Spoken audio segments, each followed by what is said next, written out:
नमस्कार मेरे प्यारे दोस्तों, मेरे सहयोगियों, स्वागत है आप लोगों को मेरे YouTube चैनल प्रतीक एजुकेशन वर्ल्ड। और मैं प्रतीक राय आप सभी लोगों को अपने चैनल पर हार्दिक स्वागत और अभिनंदन करता हूं। मित्रों, हम लोग बात करेंगे वर्णों के उच्चारण स्थान के बारे में। वर्णों के उच्चारण स्थान के बारे में यानी कि ऐसे जितने भी पेपर आते हैं मित्रों, उन पेपरों में जहाँ पे हिंदी अटैचमेंट किया गया है, जिन जिन सब्जेक्ट में हिंदी को अटैच किया गया है, वहाँ पे हिंदी के अटैचमेंट में उच्चारण स्थान पूछ लिए जाते हैं। अत्यधिक जितने भी टीचिंग एग्जाम आते हैं, टीचिंग एग्जाम में जितने भी हैं, यानी कि टीचर एलिजिबिलिटी टेस्ट होता है, इन टेस्टों में जो भी शिक्षक पात्रता परीक्षाएं होती है उसमें तो ये तो इसको एकदम मिथ्या ही नहीं है, ये 100% श्योर है कि ये पूछेगा ज़रूर। और भी पेपर जो भी हैं, हिंदी के पेपर हैं, उनमें पूछता है मित्रों। तो इसको याद करना और समझना है। देखिए, लिख देने से नहीं समझ में आएगा, इसको दिमाग में फिट करना होगा। और मेरा चैलेंज है कि मैं फिट कर दूंगा एकदम। उसके बाद तो आपको कोई वीडियो देखना ही नहीं पड़ेगा। हाँ, बस यह है कि थोड़ा सा मेरे स्वर के साथ आप भी उच्चारण करते रहिएगा, मैं यानी कि मेरे आवाज़ के साथ आप भी अपने आवाज़ को मिला करके बोलिएगा, तो आपको समझ में आएगा। तो चलिए हम लोग समझते हैं और जानते हैं। और एक बात हमेशा ध्यान में रखिएगा कि अगर आपको एक अच्छे नॉलेज को गेन करना है, नॉलेज को स्वीकार करना है, समझना है, जानना है, तो आप वीडियो के अंत तक बने रहेगा। बीच में मत छोड़ करके जाइएगा, नहीं तो अभी ही आप वीडियो को स्किप करके और आराम से आप दूसरे वीडियो को देख सकते हैं। चलिए देखते हैं और समझते हैं और एक एक बिंदु को नोट करते हैं, जानते हैं। चलिए, वर्णों के उच्चारण स्थान के बारे में तो हम लोग जानते हैं। वर्ग क्या होता है, जो वर्णमाला है उसमें वर्ग क्या होता है, तो इस चीज़ के बारे में हमको थोड़ा सा आगे पढ़ा जाएगा।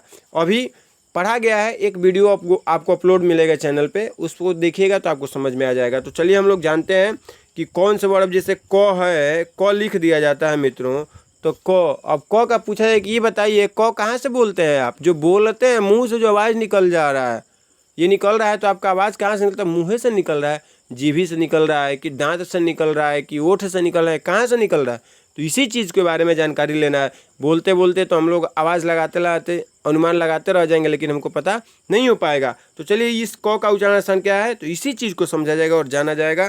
तो मित्रों, आप लोग अगर हमारे चैनल पर नए होंगे तो सब्सक्राइब जरूर कीजिएगा, और साथ में अगर सब्सक्राइब कीजिएगा तो बेल आइकन को जरूर दबाइएगा। और वीडियो को आनंद से, एंजॉय से, मस्त होकर के देखिए। एकदम चैलेंज है कि आप एकदम दोबारा ऐसा आपको वीडियो कहीं देखने को नहीं मिलेगा, इसके इतना अच्छा। तो चलिए हम लोग पढ़ते हैं, याद बोलेंगे। अकूह विसर्जनीयानाम कंठ, अकूह विसर्जनीयानाम कंठ, अकूह विसर्जनीयानाम कंठ। यानी कि क्या होगा इसका अर्थ, इस चीज़ को समझना है, ठीक है। अकूह विसर्जनीयानाम कंठ, अकूह विसर्जनीयानाम कंठ। ओ है ये क्या है? क्या है ये? है। तो जो ये है फ्रेंड्स, तो जो है ये क्या है? ओ का एक भाई क्या है? आ। ओ का एक भाई क्या है? आ। ओ का एक भाई क्या है? आ है। ओ है और आ है, ठीक है। इसको दिमाग में रखिएगा। ओ का एक भाई क्या है? आ है, ठीक है। ओ को तो हम निकाल दिए, ओ खत्म हो गया। अब बचा क। कू, इससे कू से मतलब मत रखिए, क केवल क रखिए, ठीक है। क के वर्ग में कितने अक्षर होते हैं मित्रों? तो 5 अक्षर होते हैं। क्या होते हैं मित्रों? 5 अक्षर होते हैं। तो क वर्ग के जितने भी अक्षर होंगे वो आपके कहाँ पे होंगे? इनका उच्चारण ये दे दिया है, कंठ, कंठ से होंगे। है, ओ का उच्चारण किससे होगा? कंठ से होगा। आ है, आ का उच्चारण किससे होगा? कंठ से होगा, ठीक है। विसर्जनीय, ठीक है, यानी कि विसर्ग जो होते हैं, विसर्ग, ठीक है। विसर्ग जो होते हैं ना, ये क्या है? विसर्ग है ना मित्र। तो ये क्या होगा? कंठ से होगा। ये किससे होगा? कंठ से होगा। अकुह विसर्जनीयानाम कंठ, अकुह विसर्जनीयानाम कंठ, यानी कि अ का जो सहयोगी है आ, ठीक है। और उसके बाद क्या है? क वर्ग, उसके बाद क वर्ग, उसके बाद क वर्ग। क वर्ग में क ख ग घ अंग, ये जो है ये आपके क्या हो जाएंगे? कंठ से उच्चारण होंगे। ओके फ्रेंड्स, अब हम आते हैं लोग दूसरा। इचू यसानाम तालु, इचू यसानाम तालु, इचू यसानाम तालु, इचू यसानाम तालु, ठीक है।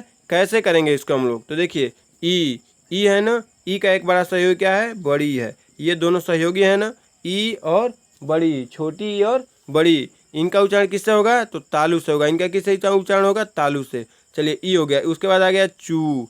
चू माने च वर्ग, चू माने च वर्ग, चू माने च वर्ग, च छ ज झ और यहाँ, ये क्या हो जाएंगे? तालु होंगे। क्या होंगे मित्रों? तालु। ठीक है, ईचू य शानाम तालु। य भी क्या हो जाएगा? तालु। तलाबी श भी हो जाएगा तालु। ठीक है, तलाबी श भी क्या हो जाएगा? तालु। ओके फ्रेंड्स, ईचू यशानम तालु। ओके, अब हम लोग पढ़ते हैं ऋतु रसाणाम मूर्धा। ऋतु रसाणाम मूर्धा, ऋतु रसाणाम मूर्धा, ये कंठ से उच्चारण होगा। इचु यशानाम तालु से उच्चारण होगा। यानी कि फिर एक बार देखते हैं, अकुह विसर्जनीय नाम कंठ, यानी कि और क वर्ग और विसर्ग जो भी है वो कंठ से उच्चारण होते हैं। उसके बाद ई का भाई ई और बड़ी, और चू च वर्ग, और य और तलाबी स ये किससे उच्चारण होते हैं? तालु से होते हैं। उसके बाद आते हैं हम लोग ऋतु रसायणम मूर्धा। री होता है ना, री को बोला जाता है मूर्धा से। री को बोला जाता है कहाँ से? मूर्धा से। ठीक है, टू यानी कि ट वर्ग, यानी कि ट ठ ड ढ अड़, ये किसके उच्चारण होंगे? तो मूर्धा से होंगे। ठीक है, और र है, ये भी क्या होगा? मूर्धा से होगा। र भी किससे होगा? मूर्धा से होगा। और ये क्या है? मूर्धानी स। मूर्धानी स भी किससे होगा? मूर्धा से होगा। ओके फ्रेंड्स, इसको याद कर लीजिएगा ना, ऋतु रसायणम मूर्धा, ऋतु रसायणम मूर्धा। आज आप दिमाग में रख लीजिएगा तो एकदम याद हो जाएगा। ओके, आगे देखते हैं। उसके बाद ऋतु लसानम दंत। लगभग 10 पॉइंट में हम लोग पूरे क से ज्ञ तक के जितने भी अक्षर हैं और अ से अ तक के जितने अक्षर हैं उनके उच्चारण को समझ जाएंगे। ओके फ्रेंड्स, अब हम लोग आते हैं ऋतु लसानम दंत। ऋतु लसानम दंत, ये था ऋतु रसानम मूर्धा और ये है ऋतु लसानम दंत। इसमें देखिएगा एक अच्छा से समझने का एक लॉजिक है। क्या लॉजिक है? यानी कि री टू रसायणम मूर्धा, री यानी कि ऋतु रसायणम मूर्धा। एक लाइन से पढ़िए। चलिए, सबसे पहले हम लोग अगर लाइन से देखते हैं तो सबसे पहले आता है कंठ, कंठ के बाद आता है, कंठ के बाद क्या आता है? तालु, तालु के बाद आता है मूर्धा, मूर्धा के बाद आता है दंत। और जैसे कि हम लोग ऐसा हो गया क के बाद क वर्ग के बाद च वर्ग, च वर्ग के बाद ट वर्ग, और ट वर्ग के बाद जैसे कि देखिए क वर्ग, क के बाद च वर्ग, च के बाद ट वर्ग, और ट के बाद त वर्ग।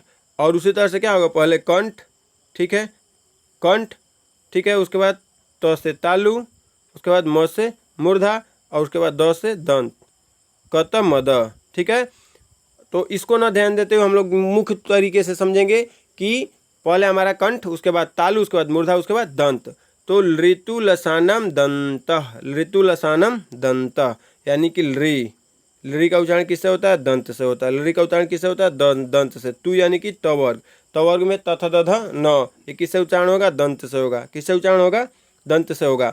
उसके बाद दांती स, दांती स, इसका उच्चारण किससे होगा? दंत से होगा। ल का उच्चारण किससे होगा? दंत से होगा। इसी में जो है उसी को री से दंत, तू से यानी कि तवर्ग का दंत, ल का दंत, दांती स का दंत, न का दंत, यानी कि याद रहे। ठीक है, उपपधमानियानाम ओष्ठ, यानी कि ऊ का भाई बड़ा ऊ होगा ना, ऊ और ऊ का भाई बड़ा ऊ, ये हो गए, ये दोनों हो गए। ये क्या होंगे? ओष्ठ से होंगे, ओष्ठ। ठीक है, उसके बाद पू यानी कि पवर्ग, पू यानी कि पवर्ग, तो पफ बभ म, ये किससे होंगे? ओष्ठ से होंगे। ये किससे होंगे?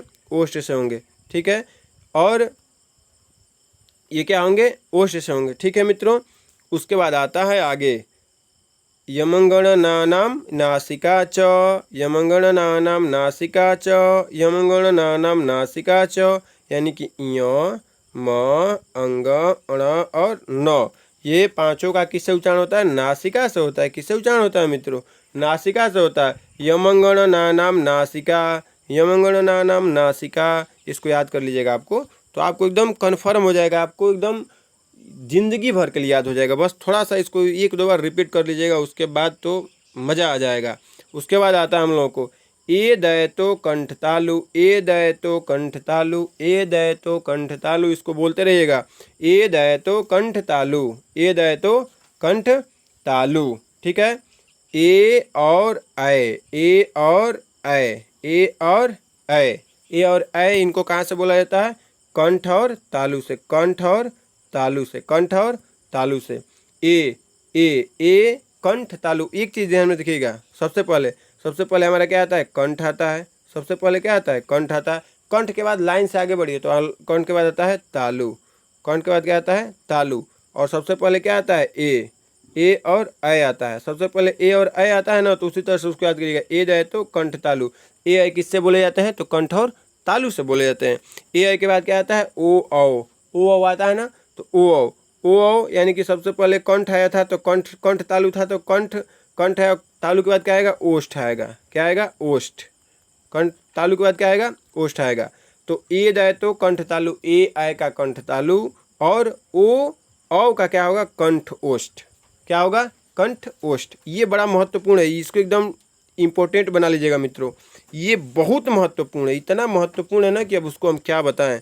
ये इतने महत्वपूर्ण, ए जाए तो कंठ तालु, ओ जाए तो कंठ ओष्ठ। हम याद में रखिएगा कि ए बोले तो ए और ऐ, और उसके बाद लाइन से क्या आता है, कंठ और तालु। उसके बाद ओ दय तो कंठोष्ठम, ओ और औ किससे होगा, कंठोष्ठ होगा। उसके बाद सबसे महत्वपूर्ण ये है वकारस्य दंतोष्ठम। वकारस्य यानी कि जो हम लोग का व का उच्चारण होता है वो कहाँ होता है, दंतोष्ठ है।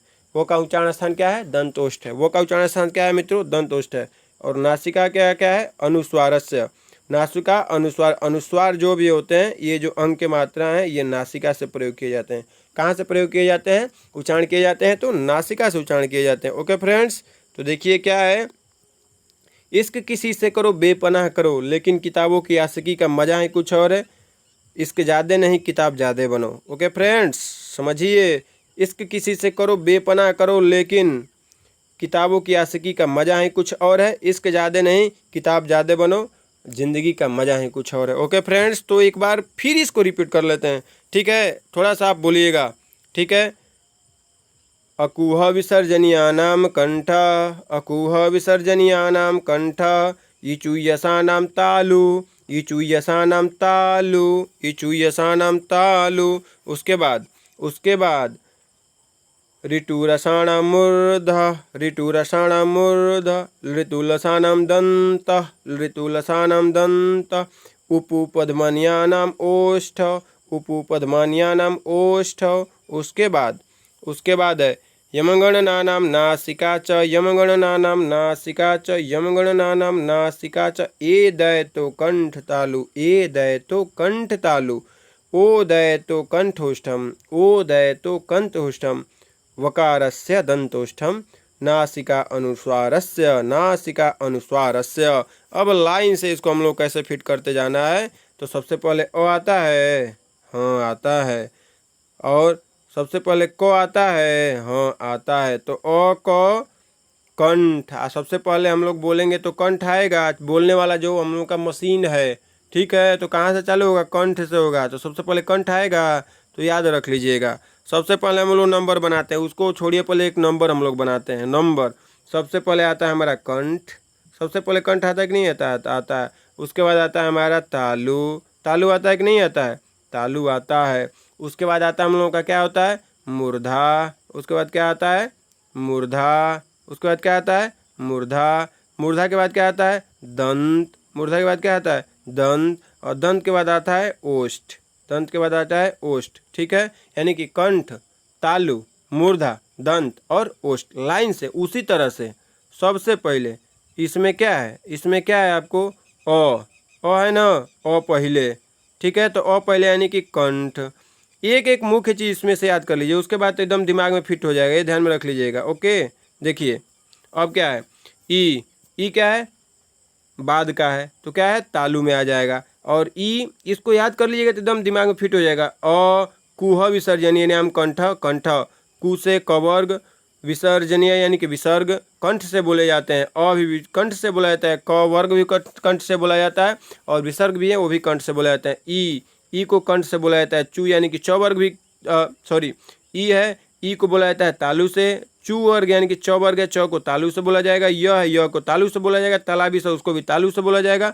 न है, इसको भी तालु से बोला जाएगा। ओके फ्रेंड्स, उसके बाद ऋतु रसाणाम मूर्धा, री है, इसको भी मूर्धा से। ट वर्ग उसको भी मूर्धा से, र को मूर्धा से, मूर्धानी सौ भी मूर्धा से। ओके फ्रेंड्स, और उसके बाद अणव भी क्या है, मूर्धा से भी बोला जाएगा, और आपको किससे बोला जाएगा, नासिका से भी बोला जाएगा। ये सस्पेक्टेड वाले हैं, लेकिन मुख्यतः नासिका ही पूछता है। ओके फ्रेंड्स, उसके बाद उसके बाद क्या है, उसके बाद देखिए ऋतुलसानम मूर्धा, ऋतुलसानम दंता, ऋतुलसानम दंता। इसको थोड़ा सा आप लोग सस्पेक्टेड में होंगे, थोड़ा सा गड़बड़ी हो जाती है, लेकिन याद कर लेना है आप लोगों को, याद करना है आप लोगों को ध्यान से। किसको याद करना है, तो ऋतुलसानम मूर्धा और ऋतुलसानम दंता। ऋतुलसानम मूर्धा, तो जब जब जब टू आए तो मूर्धा बोले उसको, यानी कि सबसे पहले मूर्धा आता है, टू आए तो दंत बोलिए उसको, ठीक है। ऋतुलसानम दंत, यानी कि रि और त और ल और श और न दंत से बोले जाते हैं। उप पद्मनियम उ और प वर्ग जो है वो क्या किससे बोले जाते हैं, ओठ से बोले जाते हैं। उसके बाद यमंगणो नानाम नासिका, यमंगणो नानाम नासिका, यानी कि वर्ग के 5वें अक्षर जो है, य है, अंग है, म है और न है, अण है, ये सभी किस से बोले जाते हैं, तो नासिका से बोले जाते हैं। उसके बाद आता है ए दाय तो कंठ तालु, ए दाय तो कंठ तालु, ए ऐ जो है वो कंठ तालु से बोले जाएंगे। ए ऐ के बाद ओ आता है तो उसको बोला जाएगा कंठोठ से बोला जाएगा, ठीक है। उसके बाद वकार से दंतोष्ठ, ये महत्वपूर्ण है, इसको याद कर लीजिएगा। वकार से दंतोष्ठ, जो व का उच्चारण है वो दंतोष्ठ से होता है, और अनुस्वार जो है उनके नासिका से उच्चारण होता है। फ्रेंड्स, आप 1 से 2 बार इस वीडियो को देख लीजिएगा। मेरा चैलेंज है कि आपको इतना बढ़िया समझ में आएगा कि दोबारा आपको कहीं फिर पढ़ना नहीं पड़ेगा, और आपके दिमाग में सभी वर्णों के उच्चारण का जो स्टेज है वो फिट हो जाएगा। मित्रों, आप खुश रहिए, मस्त रहिए, यही हमारी ईश्वर से हमेशा गुजारिश रहती है। महादेव आपको स्वस्थ रखे, मस्त रखे, और आप हमेशा मुस्कुराते रहिए। जय महादेव, धन्यवाद।